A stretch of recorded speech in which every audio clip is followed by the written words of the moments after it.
تو ایک پورے ملک کے اندر ایک طوفانی کیفیت جو ہے وہ جاری ہے. محسوس ایسا ہوتا ہے، نظر ایسا آتا ہے جیسے کوئی جہاز ہے، شپ ہے، وہ پانی کے اندر غرق ہو رہا ہے اور اوپر رہنے والے ایک دوسرے کے کپڑے اتار رہے ہیں، ایک دوسرے سے جو ہے وہ لائف جیکٹس گھسیٹ رہے ہیں، دوسرے کی جیبوں میں ہاتھ ڈال کے پیسہ نکال رہے ہیں. وہ یہ نہیں دیکھ رہے کہ ہم پورا جہاز جو ہے وہ غرق ہو رہا ہے، اس کو بچانے کی کوشش نہیں کر رہے، بلکہ ایک دوسرے سے چھینا ڈپٹی میں لگے ہوئے ہیں. ابھی کچھ دنوں پہلے کی بات ہے، میں نے بے تحاشا مختلف ناموں سے، کسی بھی نام پہ آپ اعتبار نہ کریں، کسی بھی صورت کے اندر لکھا ہوتا ہے کار جو ہے آپ لون پہ لے لیں، گھر ہم آپ کو لون دے رہے ہیں، اتنی آسانی سے چابیاں دیتے ہوئے نظر آتے ہیں فوٹو. کاروں کے سلسلے میں بھی یہی ہوتا ہے، کاروں کی اصل قیمت نہیں لکھتے. جیسے 10 لاکھ کی ہے تو وہ لکھیں گے 1.5 لاکھ روپے کی ہے، اور جب آپ پوچھیں گے فون کر کے ایک دفعہ، ظاہر انسان پوچھتا ہے کہ بھائی یہ 1.5 لاکھ کی کیسے گاڑی، تو وہ بتاتے ہیں کہ ہم جو ہے لون پہ دے رہے ہیں آپ کو. تو پھر آپ منع کر دیتے ہیں، ظاہر ہے. تھوڑے ایک آدھ دن کے بعد یا اسی روز یا دوسرے دن پھر کال آ جاتی ہے، سر آپ نے جو ہے نا کال کی تھی ہماری کمپنی میں، تو بتایا جاتا ہے کہ بھائی نہیں ہمیں لون نہیں چاہیے. بتاتے ہیں لون کا ایسا کوئی پروسیجر نہیں، کوئی مسئلہ نہیں ہے، آپ جب حکم کریں گے تو 4 دن کے اندر آپ کو جو ہے وہ گاڑی مل جائے گی، یا 4 دن کے اندر یا 1 ہفتے کے اندر آپ کو جو گھر آپ کے حوالے کر دیا جائے گا. تو آدمی ظاہر ہے انسان ہے، 1 دفعہ 2 دفعہ 4 دفعہ 5 دفعہ جب فون آئیں گے، کالز آئیں گی، تو سوچنے پہ مجبور ہو جاتا ہے کہ چلو اگر اس سلسلے میں کوئی مل رہا ہے، گھر مل رہا ہے یا کار مل رہی ہے، تو وہ اچھی صورتحال ہے، یوز کر لیں گے اور آرام سے جو ہے وہ ادا کر دیں گے. لیکن یہ ایک شیطانی چکر ہوتا ہے، شیطانی چکر کے اندر آپ کو پھنسا لیا جاتا ہے. مختلف لڑکیاں، مختلف لڑکے کالز کرتے ہیں بار بار، کہتے ہیں سر ہم فلانے آفس سے بات کر رہے ہیں جناب، آپ کے جو ہے نا پہلے کال آئی تھی، ہماری بات ہوئی تھی، ڈیل چل رہی ہے، تو آپ آ جائیں پلیز، آپ کے قریبی جو آفس ہے وہاں آ جائیں، اور آپ کا جو ہے نام ہے اس کے اندر لون مل رہا ہے آپ کو، جو آپ کو دے رہے ہیں. تو میں نے ان کو بتایا کہ بھائی میرا جو ہے بینک اکاؤنٹ بھی جو ہے نا وہ پرانا ہے، اور میں یوز بھی نہیں کر رہا ہوں 4-6 مہینے سے، تو کیسے لون ہو جائے گا؟ نہیں آپ آ جائیں، اس کی ضرورت ہی نہیں ہے، آپ آ جائیں بس ایک دفعہ وزٹ کر لیں. تو یہ وہ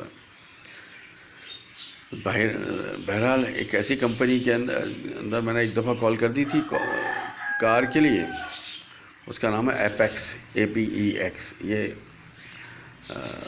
گلشن اقبال میں بھی ان کی برانچ ہے، بیت المکرمہ کے سامنے KFC کے اوپر ان کا آفس ہے، 2nd فلور کے اوپر. اس کے علاوہ ان کا ڈیفینس میں بھی آفس ہے، اور ان کے بقول کے ان کا ملتان میں بھی آفس ہے. تو میں نے بتایا یار یہ 2 نمبر تو نہیں ہے آپ کا، کہہ نہیں آپ بس آ جائیں اور گاڑی لے جائیں.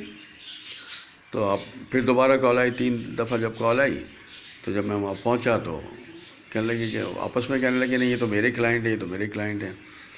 نام کیا ہے بھائی آپ کو؟ کہنے لگے میرا نام زونی ہے اور میں نے آپ کو کال کی تھی. میں نے کہا بھائی آپ لوگ دیکھ لو، میں تو معلومات کے لیے آیا ہوں. تو اسی وقت وہ دوسرے کمرے میں لے گیا کہ بھئی ہمارے انچارج صاحب ہیں، ان سے مل لیں. مجھ سے مل لیے. جب ان سے ملے تو انہوں نے کہا کوئی مسئلہ ہی نہیں ہے. میں نے کہا نہیں پھر بھی اصل بات یہ ہے کہ میرے کو اپنی وائف کے لیے چاہیے، ان کا آپریشن ہونے والا ہے، بائک کے اوپر جو ہے نا ان کو جھٹکے لگتے ہیں. تو میں نے کہا میں کار لے لوں، اگر مل جائے تو اچھی بات ہے. تو کہنے لگے لے لیں آپ، بلکہ ہم آنٹی کے نام پہ لے لیتے ہیں. میں نے کہا ٹھیک ہے میری وائف کے نام پہ آپ کر لیں، ان کا تو بینک اکاؤنٹ بھی ہے. تو انہوں نے کہا کہ آپ جو ہے نا صرف 3 مہینے کا اسٹیٹمنٹ لے آئیں. بہرحال ہم بینک گئے تو میں نے دل میں آئی، میں نے کہا نہیں 3 مہینے کا نہیں بلکہ 6 مہینے کا ہم جو ہے نا اسٹیٹمنٹ آپ نکال دیں. وہ ان کی ڈیمانڈ تو 3 مہینے، لیکن ہم 6 مہینے چلے. جب میں گیا ہوں اپنی وائف کو لے کے ساتھ، تو وہ کہنے لگے کہ نہیں آپ 2 جو ہیں وہ وٹنس بھی چاہیے، ایک آپ بن جائیں بس کافی ہے. میں نے کہا ٹھیک ہے اگر ایسا ہو جائے تو ٹھیک ہے. میں نے کہا میرا اکاؤنٹ نہیں ہے، یہ وہ کہنے کوئی مسئلہ ہی نہیں ہے، بس 3 دن کے بعد تو ابھی تو آپ نے پسند کر لیں کار، ہم دیتے ہیں، یا آپ مارکیٹ سے دیکھ لیں، ہم ابھی ٹوکن کر دیں گے، 3 دن کے بعد آپ کو جو ہے نا ہینڈ اوور ہو جائے گی کار. پھر معلومات لینے لگے. جب ہم نے پیمنٹ دی ہے تو انہوں نے معلومات لی کہ بھائی آپ کا آفس کہاں ہے اور یہ کیا کام کرتی. میں نے بتایا بھائی ان کا یہ فروزن جو فوڈ ہے اس کے اوپر یہ کام کرتی ہیں گھر سے، تو ظاہر سامان وغیرہ جانا ہے تو وہ بھی چلا جائے گا، پھر ان کی بیماری کا مسئلہ ہے تو وہ حل ہو جائے گا۔ تو کہنے لگے کہ یہ تو بڑا اچھا ہے، یہ تو میری آنٹی ہیں اور یہ ہے وہ ہے، سب اچھی طرح سے بات کرنے لگے۔ جب پیمنٹ کر لی، بھائی انکوائری کب ہوگی؟ تو انکوائری بس آپ گھر جائیں، پیپر تو دے دیں جو آپ نے پیسے لیے ہیں۔ ابھی میں ابھی فوٹو کاپی کرنے گیا، ابھی فوٹو کاپی بڑے مشکل سے جا کے دروازے پر انہوں نے فوٹو کاپی دی۔ تب ہم آئے گھر پہ تو دیکھا کہ بھائی اس میں تو ایڈریس تک آپ نے غلط لکھا ہوا ہے ہمارا، میں نے یہاں سے ایسا میسیج کیا۔ تو کہنے لگے نہیں وہ کوئی مسئلہ نہیں، وہ میری بات ہو گئی، میں جو انکوائری کرنے والے ان سے میں بات کر لوں گا۔ چلو ٹھیک ہے۔ پھر دوسرے دن میں نے کال کری کہ بھائی وہ آپ نے ایڈریس صحیح کرا دیا؟ کہنے لگے ہاں وہ اصل میں تھوڑا سا بہت آپ کو تھوڑے سے پیسے نا اور ایکسٹرا رشوت کے دینے پڑیں گے اس کو، تو وہ انکوائری ٹھیک ہو جائے گی۔ میں نے کہا کس بات کی کوئی سرکاری انکوائری تو نہیں ہے نا، جو آپ نے لکھا ہے اسی کو اس کی غلطی ہوگی صحیح۔ کہہ رہے ہاں ٹھیک ہے، ابھی تو نا ایک ہفتے کے اندر جو انکوائری ہوگی، ابھی میں نے کہا آپ تو ہینڈ اوور کر رہے تھے 3 دن کے اندر ہمارے کو گاڑی، پھر نہیں وہ اتنا تو لکھا ہوا ہے ٹائم ہے اتنا، وہ یہ وہ فون کرتے رہے پورا ہفتہ انہوں نے ایسے ہی گزار دیا۔ ہفتے کے آخری وقت کے اندر میں برا بھلا میں نے کہا کس قسم کے لوگوں کون سی انکوائری ہے، کہاں ہے، کیا مسئلہ ہے، ایک ہفتہ ہو گیا پورا۔ تو آخری وقت میں یعنی وہ بتا رہے تھے کہ 3 سے 4 بجے تک جو انکوائری مکمل ہوگی، تو 3:45 بجے ایک کال آتی ہے کہ جی میں انکوائری سے بات کر رہا ہوں۔ اچھا جی پھر؟ تو کہنے لگا کہ آپ کی انکوائری جو ہے وہ آپ بتائیں کہ آپ کا آفس کہاں ہے؟ میں نے کہا فلانی جگہ ہے۔ تو کہنے لگا اچھا وہ ادھر ہے یا ادھر ہے؟ تو میں نے بولا 1 ہفتے سے آپ آفس بھی نہیں گئے ہو، 1 ہفتے سے میں نے آپ کو بتایا تھا کہ آفس جو ہے نا وہ انڈر کنسٹرکشن ہے، میں نے سب بتایا ہے ان کو، تو وہاں کیا کرو گے معلومات جا کے؟ اور اگر گئے بھی نہیں تو گھر کے بارے میں پوچھنے لگے، میں نے کہا ادھر ہے۔ تو میں نے بولا تم گھر بھی نہیں دیکھا تم نے، آفس بھی نہیں دیکھا جا کے، تو کیا انکوائری کی 1 ہفتے کے اندر؟ اور ابھی تم آخری وقت پہ کہہ رہے تھے 4 بجے انکوائری کی، تو 3:45 بجے کال کر رہے ہو آپ، کیا انکوائری؟ کہہ نہیں ہماری انکوائری جو ہے نا نادرا سے ہوتی ہے۔ میں نے کہا نادرا سے بھی انکوائری جو ہے نا وہ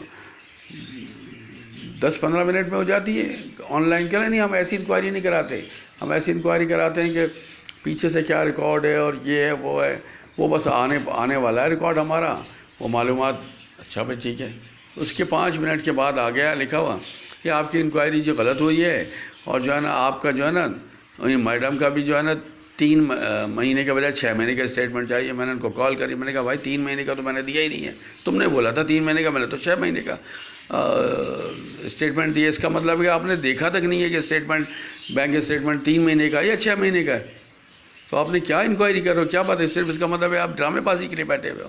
کیا لگے نہیں آپ آ جائیں، اگر آپ کو نہیں لینا تو ہم جو ہے نا سائن کر کے دے دیں، ہم 90 دن کے اندر پیسہ واپس کر دیں گے۔ میں نے کہا 90 دن میں کیوں دو گے پیسے مجھے؟ میں نے اتنی ذہنی ٹینشن دے رہا ہوں لوگوں سے لے کے پیسے، اور 90 دن کا کر کے آپ پتہ نہیں لاکھوں کروڑوں روپے لے کے آپ غبن کر رہے ہو۔ نہ FIA پوچھ رہی ہے ان کو، نہ اینٹی کرپشن پوچھ رہی ہے، شہر کے منہ کے اندر مین جگہوں کے اوپر بیٹھے ہوئے ہیں۔ وزیر اعلیٰ سندھ اس کے اوپر نوٹس لیں، وزیر اعظم لیں، سب لوگ چور ایک دوسرے کو کہہ رہے ہیں، لیکن یہ جو اصل چور ہیں نیچے سے عوام کو لوٹ رہے ہیں، ان کو تو پکڑے گا بس کم۔ جو بڑے مسئلے ہیں وہ بڑے مسئلے آپ جانے، وہ آپ کے کام جانے، لیکن عوام کو جو لوٹنے والے ان کو تو پکڑے گا بس کم۔ پھر میں گیا ہوں، فون پہ میری بات ہوئی، تو پھر اس نے بولا میں اب آپ کا فون نہیں اٹھاؤں گا، نہیں تو میں دھمکی دینے پہ آ گیا کہ میں یہ کر دوں گا، ہم نے بہت سارے دیکھے ہیں، اٹھوا دیے ہیں، غائب کروا دیے ہیں۔ اس قسم کی باتیں کرنی، پہلے جو ہے وہ پیار محبت سے اسٹاف رکھا ہوا ہے، پیار محبت سے باتیں کر رہے ہیں، پھر اس کے بعد جو ہے انکوائری میں آپ پیسے دے دیں، اس کے بعد جو ہے وہ آپ کو پیسے واپس لیں تو 90 دن میں ملیں گے۔ ایک زبان ہی نہیں ہے ان لوگوں کی، کیا یہ سب فراڈ ہے، سارا فراڈ ہے۔ جس طرح ویلفیئر کے اندر بہت ساری ایسی ہیں، ساری سب کو میں نہیں بول رہا، زیادہ تر تو لوگ اچھے کام کر رہے ہیں، گورنمنٹ سے زیادہ اچھے کام تو ویلفیئر کے ادارے کر رہے ہیں پاکستان کے اندر، لیکن جعلی بھی کچھ ایمبولینسز ایسی ہوتی ہیں جن کا کوئی وجود ہی نہیں ہے، جو اگر کہیں کوئی مس ہوپ ہو جائے تو وہاں پہ کوئی جاتے ہوئے نظر نہیں آتے، کسی ایکسیڈنٹ پہ نظر نہیں آتے، لیکن صرف وہ چندہ مانگتے ہوئے نظر آتے ہیں۔ اسی طرح یہ کمپنی ہیں، جعلی کمپنی ہیں، ان سب کو بند کرنا چاہیے پاکستان گورنمنٹ کو۔ اور اچھا پھر یہ کہہ رہے ہیں کہ نا ہمارے پاس لائسنس ہے، پھر وہ FBR کی انہوں نے وہ بھیج دی NTN۔